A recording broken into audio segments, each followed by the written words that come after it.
Para analizar la estabilidad del sistema, si bien es cierto que lo podemos hacer con el criterio de estabilidad de Nyquist, también podemos obtener el margen de ganancia y el margen de fase del sistema de control.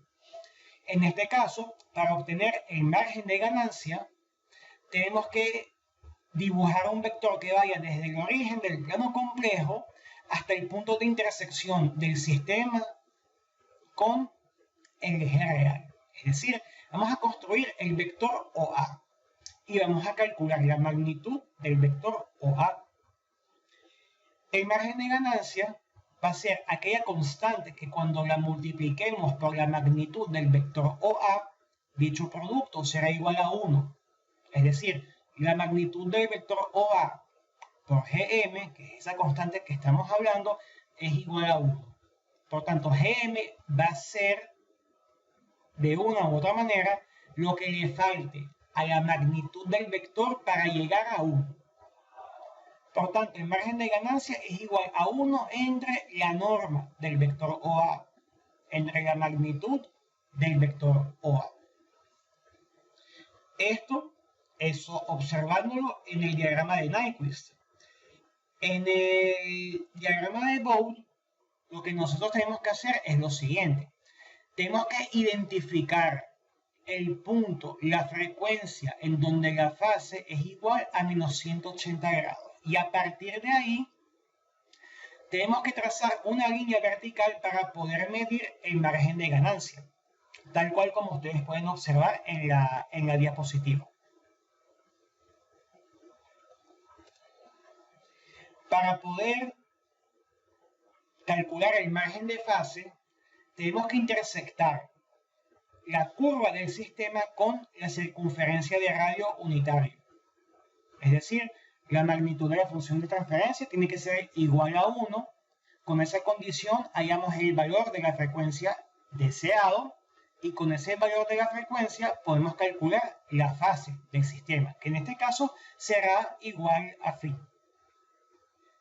Y el margen de fase va a ser igual a 180 más phi, teniendo en cuenta que phi es un ángulo negativo, ¿ok? Lo estamos midiendo de forma negativa. Y no solamente eso, sino que el margen de fase va a ser lo que le falte a phi, lo que le falte a la fase del sistema para llegar a 180 grados. Cuando el sistema llega a 180 grados en fase y en magnitud llega a 1, se habla de que el sistema es marginalmente estable. ¿Ok?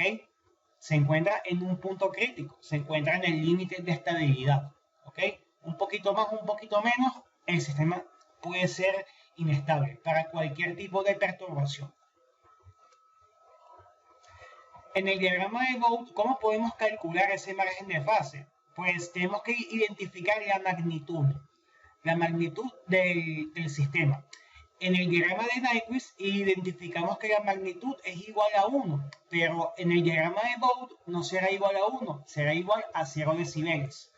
Por lo tanto, identificamos la intersección de la curva o de la gráfica de la magnitud con 0 decibeles y trazamos una línea vertical para poder medir el margen de fase.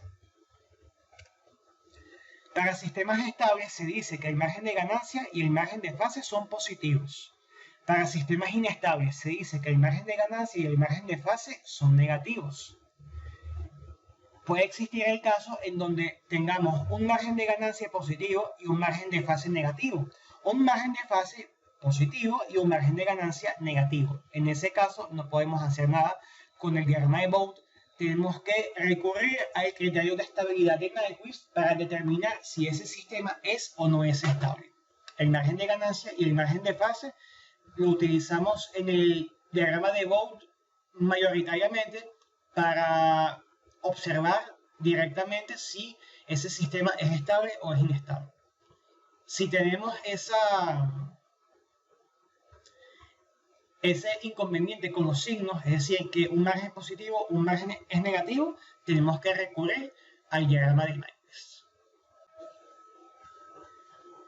En este caso, ustedes tienen dos ejercicios para resolver, en el que tienen que determinar la magnitud y la fase del sistema con el diagrama de Bode y luego tienen que determinar los márgenes, el margen de fase y el margen de ganancia para cada uno de estos sistemas.